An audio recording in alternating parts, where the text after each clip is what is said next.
forged on the gridiron in September. Perfected in the magic of March. Again, rebounded by Indiana. The game is over. For the fans who love the crunch of the pads, prefer a dunk, Oh, he just shook the gravity. and expect nothing but the best. It's Bigger Ten. Here's Steve Dace. Greetings, and can you smell what the March is cooking? That's right. The madness has arrived. I am Steve Dace alongside my co-host, but it's important to note, never partner, the one and only Nosferatu himself, Aaron McIntyre. Good to see you, my friend. Can you smell the March while it is barely above freezing outside? Yeah, I mean, this month just never fails to deliver in terms of the topic Shamrock at Shakes? hand. Well, yeah, that too. Oh, that too, yeah. Well, actually, there's a number of things that it never Yeah. fails to deliver, unless you live in Iowa and you got 3 inches of snow on a Monday morning in March. But other than that, as far as the topic at hand, I mean, it's already been just bedlam this year so far, and I think it's going to get even crazier as things go on. So, of course, this will be a largely, if not singularly, college basketball devoted episode of Bigger Ten. And let's get to it with the big 5 topics here on Bigger Ten. And where should we begin else? Where else, I should say, shall we begin? Then at the top, we have, pardon me, co-champions, Aaron, for the Big Ten. It looked about 2 weeks ago we were going to have 4 teams tie. Okay. And then 4 days ago, it looked like we were going to have Wisconsin win it all by themselves. And then lo and behold, in one of the biggest face plants in recent Big Ten history, Wisconsin loses at home to Nebraska, who had done won one road game in this league in like 4 years or something. Now, it had just happened a week ago against Ohio State. So now Nebraska's got another one. Now, Wisconsin still gets a title, and this is a team that was preseason 8th, 9th in the conference. They were in nobody's top 25. And so it's still a tremendous season for them.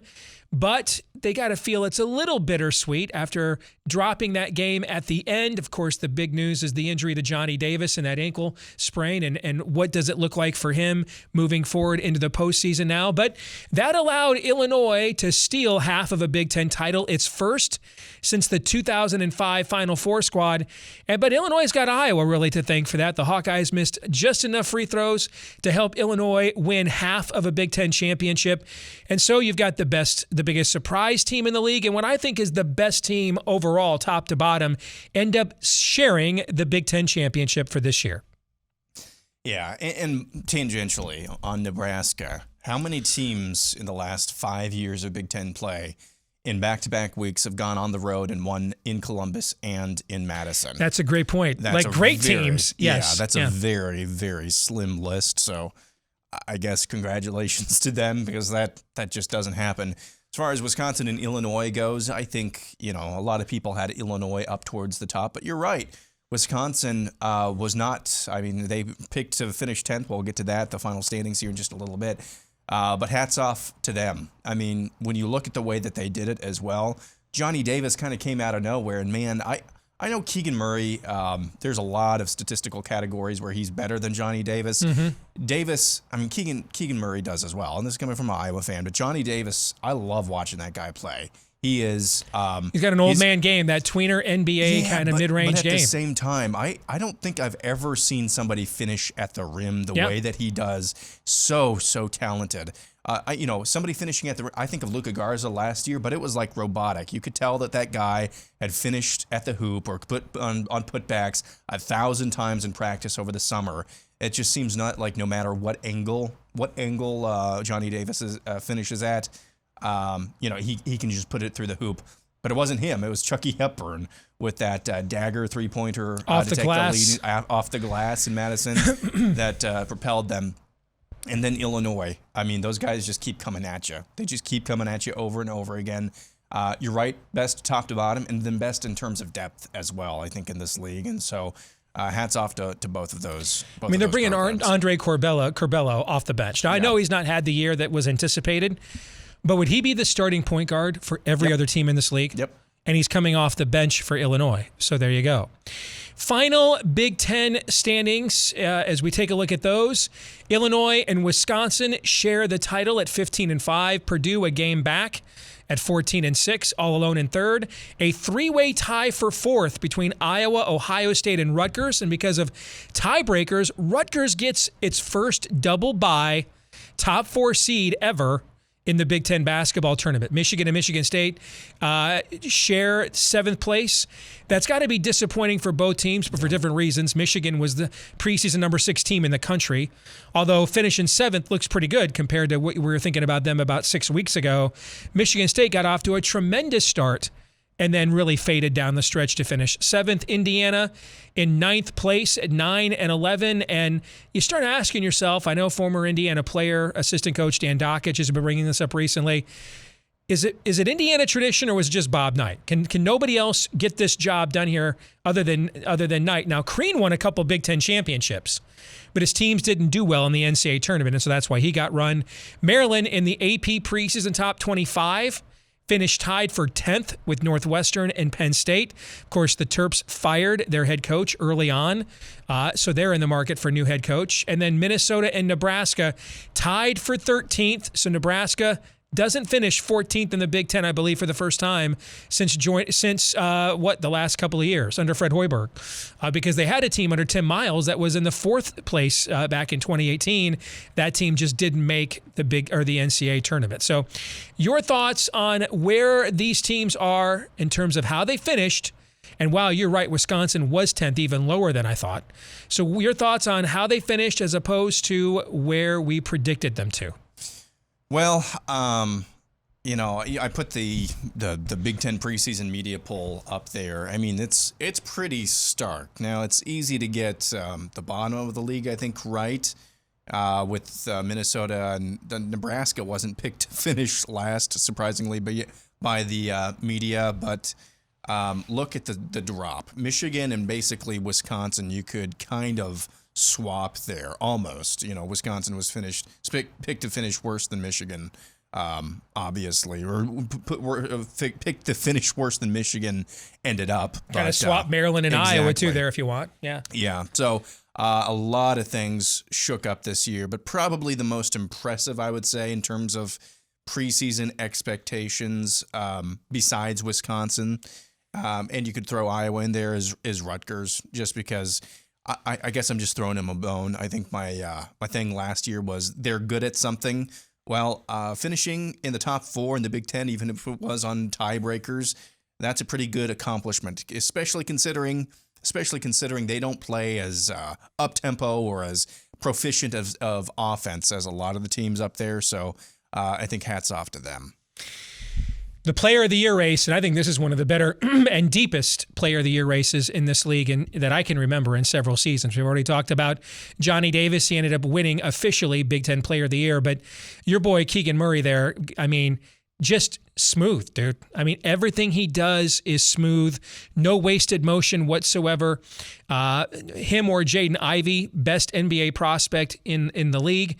And Jaden Ivey really wasn't on a lot of people's, that's my guy to win Player of the Year. In fact, on Ken Palm, Kofi Coburn is actually rated a higher player overall analytically than Jaden Ivey, and he might end up being, along with Keegan Murray, a top 5 NBA draft pick. And so you look at how deep this league was this year with Player of the Year candidates, and I mean, this is as talented when Hunter Dickinson is on your second team, guys. Yep. I mean, that's a pretty loaded all Big Ten squad. And were you okay as an Iowa fan that Johnny Davis ended up winning Player of the Year? I thought I was, and then I saw all of the statistical categories. Keegan Murray is the number 2 player in the country, according to Ken Palm. And so I think it is a little bit of a slight, but at the same time as well, I mean, Johnny Davis has come up huge in some spots that Keegan Murray hasn't, even though he's performed better overall. So I'm not that upset about it. I would say the first team All Big Ten, so that's Johnny Davis, Keegan Murray, E.J. Liddell, and Kofi. And even mentioned Liddell, who was phenomenal again this year. Yeah. You could be pretty much most if not all teams in America with those 4 guys, and then throw in a Jaden Ivey or something like that for your point guard or for another guard. That's a pretty high level of group right there. So no huge slights to me. What's interesting though, just from an Iowa's perspective though, I don't think they had anybody else. They didn't have anybody in the second team. I think they had maybe one person in the third team, and then they had one honorable mention. In fact, I don't think there was anybody even on the third team now that I think about it. I think they had one other honorable mention, and they ended up basically tied for 4th in the league. I think that's pretty indicative of the job that Fran McCaffrey did. Well, speaking of your Hawkeyes, Bart Torvik, for those of you that don't know, pardon me, struggling to clear my voice here today. He's the poor man's Ken Pom. And when I say poor man's, it's not that he is substandard. It's just if you're poor, you go to Torvik because he doesn't charge anything. So Torvik actually gives you all of his analytics, which are very similar to Ken Pomeroy's. But his website's more customizable, and it's totally free. All right. And one of the things you can easily do on his site is go back and chart where teams are since February 1. Here's why that matters. In fact, I'll tell you next week when I give you tips for winning your office pool with your March Madness bracket. That is one of the key metrics to look at, is how good teams have been since February 1. Since February 1, the 2 best teams in Bart Torvik's analytics, Aaron. Number 1, Gonzaga, probably not a shock. Number 2, your Iowa Hawkeyes. Yeah, and that would have surprised me if you told me that on February 1st. But looking back as well, I mean, this Iowa team on paper is significantly better than last year's team, even with the basically almost consensus player of the year in Luka Garza in all of basketball. It's just, again, the level of competition I don't think is quite as stiff as that team last year. But looking back, it's kind of been impressive. Some things that Iowa has been lacking: competent guard play, getting competent. I'm not saying great, competent guard play. And then just playing some average, if not a little bit above average defense. It's amazing what that can do with that offense. I think they figured something out defensively this year in that be more aggressive. Don't try to play defense for the full shot clock. So try to create more turnovers, more steals. I think Iowa, one of the Big Ten leaders in steals this year. Still not great defensively, but they're disruptive defensively. And so if you can be one of those two things with the way they play offense, then you can be the number 2 team in college basketball for the final month and a half of the season. Well, let's look ahead to Indianapolis in the Big Ten tournament this weekend.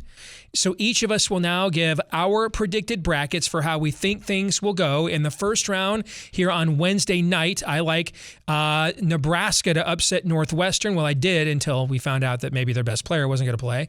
And then I like Penn State over Minnesota. But in the second round is when things really get going on Thursday. Some people think this is a play-in game for the NCAA tournament. I don't know, man. I looked at the bubble. I just don't believe if this would be a quad 1 loss for Michigan. Michigan is playing the number 3 strength of schedule in KenPom and has 6 quad 1 wins. I mean, when Xavier is one of Joe Lunardi, Aaron, Xavier is one of his last 4 teams in. They come into the postseason losers of 5 out of 6 and 7 out of 10. That's how weak the bubble is. So I think unless Michigan loses by like 50, I think they're in. Now, I think Indiana could play their way in if they were to get the win. Iowa, I think, turns around and beats Nebraska. I like Michigan State to do it to Maryland again. And then Ohio State to bounce back from a disappointing loss to Michigan on Sunday. I like saying that. And beating Penn State on Thursday. And then Friday, you've got a mini NCAA tournament here, brother. Michigan's playing well right now, but Illinois just is a terrible matchup for Michigan. They're quicker in the backcourt, and Coburn is too physical for Hunter Dickinson.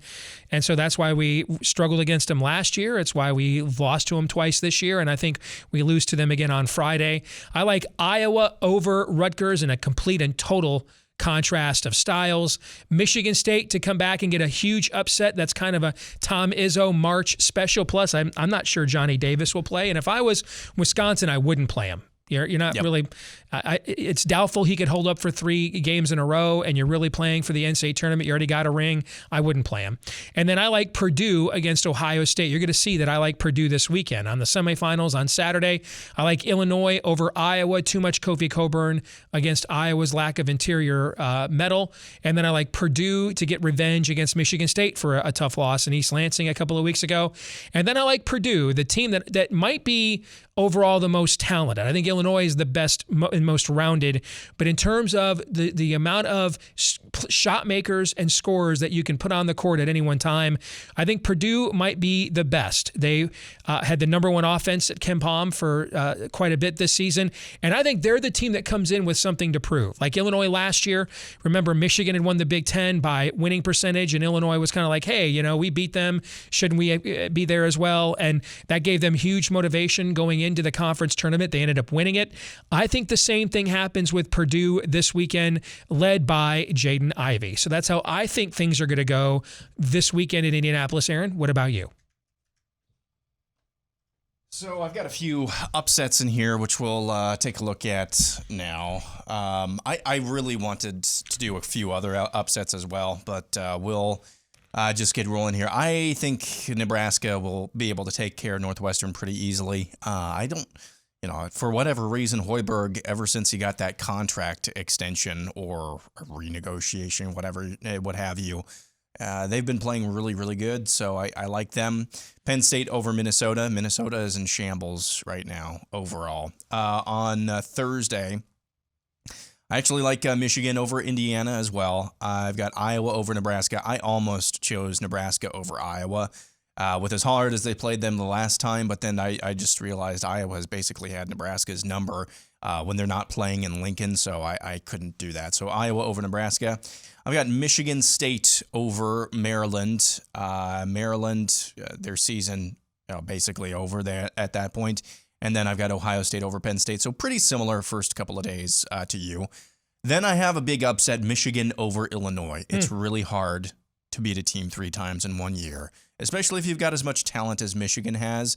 So I'm not sure if Illinois is going to be up to that. I've got Rutgers over Iowa. I think if Rutgers can really disrupt Iowa, again, you said contrast of styles, disrupt them enough. I've seen this pattern with Iowa. Once they start getting disrupted for a long enough stretch, it's really hard for them to get back in a groove. And if Iowa, if they play average or above average defense and their offense is working, clicking at a decent percentage of 3-pointers, that's a really tough team to beat. If your offense isn't there and you've got a substandard defense, it's really tough for them to hang around. I've got Wisconsin over Michigan State, even without Johnny Davis. And I've got Purdue over Ohio State. In my semifinals, I've got Rutgers over Michigan. That's another big upset as well. I've got Purdue over Wisconsin. Again, it's tough to beat a team 3 times in 1 season. And then the finals, I've got Purdue over Rutgers. So same champion eventually, just a lot different path. I think we're going to see some really weird stuff this weekend. I think it's possible we could. We'll have a packed group of fans, and it's a very deep league. It's a league right now that doesn't have any teams that would meet the metric for winning a national championship, meaning your top 25 in both offensive and defensive efficiency.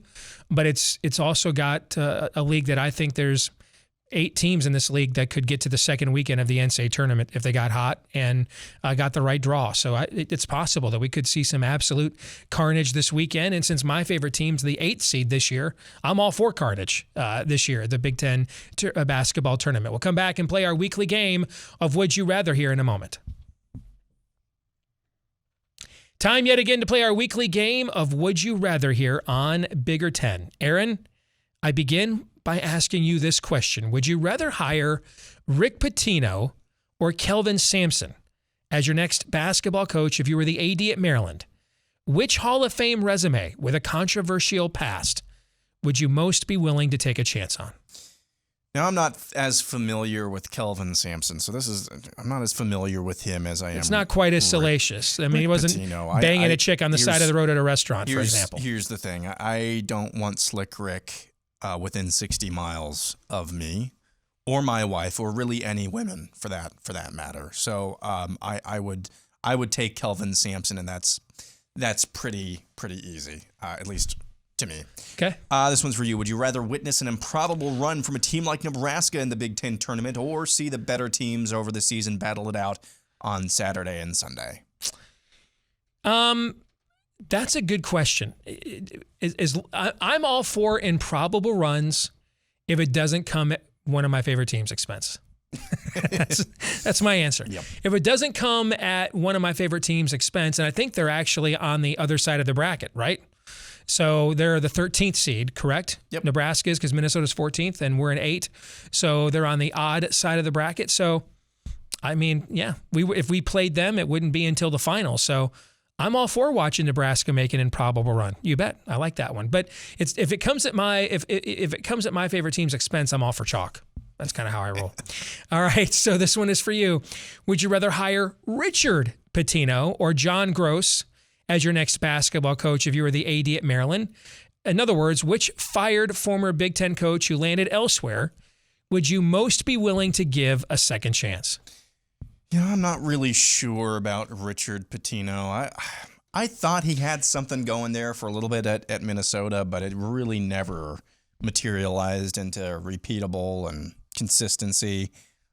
You could say the same thing about John Gross, though. I don't know. I think, again, the Pitino name, I guess, because I don't really have as strong feelings about this, so I'm just going to go and discriminate just based on his last name, and I'll go with Gross instead of Pitino again.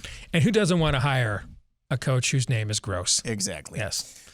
Final one for you. Would you rather keep rotating venues for the Big Ten tournament or just have it in Indianapolis every year? We've got so many great basketball cities: Detroit, Chicago, Milwaukee, Philadelphia, within our footprint. And now you throw in New York with Madison Square Garden, although I don't want to do that again. Where we're playing it the week before everybody else plays. Well, that was the D.C. one, wasn't it? No, that was in Madison Square Garden. Okay. Yeah, because Michigan won it that year, and we got to the championship game, but really having an entire week and a half in between games, we did not play a lot of good basketball in that tournament. So I'm not in favor of that, but we could do it again in D.C. That's part of our footprint too. I mean, we've got this expansive footprint with so many great basketball cities, Aaron. I'm all for moving it around. You bet. But I'm for moving it around if it's not just Chicago or Indianapolis. Sure. But if we're going to Detroit, Philadelphia, Minneapolis, Milwaukee, etc., then I'm for it. All right, we'll come back. We've got our Twitter poll results and our feedback of the week when we return. 3, 2. This week's Twitter poll results, we asked you, who do you think wins the Big Ten tournament? 58.6% of you said someone other than the top 3 seeds. 23.6% agree with Aaron and I, who each picked Purdue. 12.9% of you think Illinois will repeat. And then 4.9% of you having Big Ten regular season co-champion Wisconsin. Are you surprised that there was that much run for someone else? No. So I picked Purdue. That's my forced pick, gun to the head. But if you're putting odds on this, plus 250 for Illinois, Wisconsin, and Purdue, or someone else at minus 110, I'm taking someone else. And I could only do one bet. I'm taking someone else. Just the field is, I think there's a lot more value in that, even though it's not plus money in someone else in terms of being able to pull off an upset or two here and there. So I don't have a problem with that at all. And that field has teams of interest. Rutgers, battle-tested, veteran, defensive grinders. Iowa, we've already talked about their analytics since February 1, right up there with Gonzaga. You mentioned Michigan and its high-end talent, and guys like Devontae Jones and Moussa Diabate are beginning to kind of figure it out a little bit now. So we've got several teams in that someone else that have a particular thing about them that is unique that you could see catching fire over the weekend or hitting a stride. So yeah, I tend to agree that that's probably the better bet, even though I'm officially picking Purdue. Our feedback of the week this week comes from Husker Hoops, who says, from Active Duty Husker, who says, hey, Husker Hoops are the hottest team in March. Aaron, right now. Yeah. Are they the hottest team in March? It's them or you guys, right? The Iowa Hawkeyes are the hottest teams in March right now. Listen, again, maybe somebody knows this off the top of their head, but in the span of 3 games, winning in both Columbus and Madison, winning in Madison is hard enough, no matter what. But then you couple that together with what they did just the week previous. Hard to argue with that, at least right now, anyway.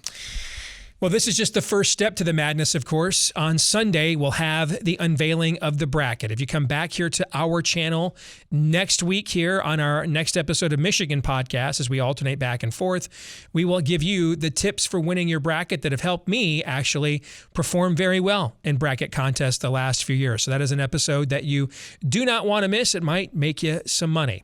Want to thank all of you for tuning in here today. Don't forget to like, rate, subscribe, follow, share, however applies, whether you're watching here on YouTube, listening on an iTunes, or elsewhere. Please help us spread the word to find more Big Ten sports fans just like you, and keep up to date on what we think about all things Big Ten and more by following us on Twitter at Bigger10. For Aaron McIntyre, I'm Steve Deace. We'll see you next time right here. Enjoy the madness right here on Bigger 10.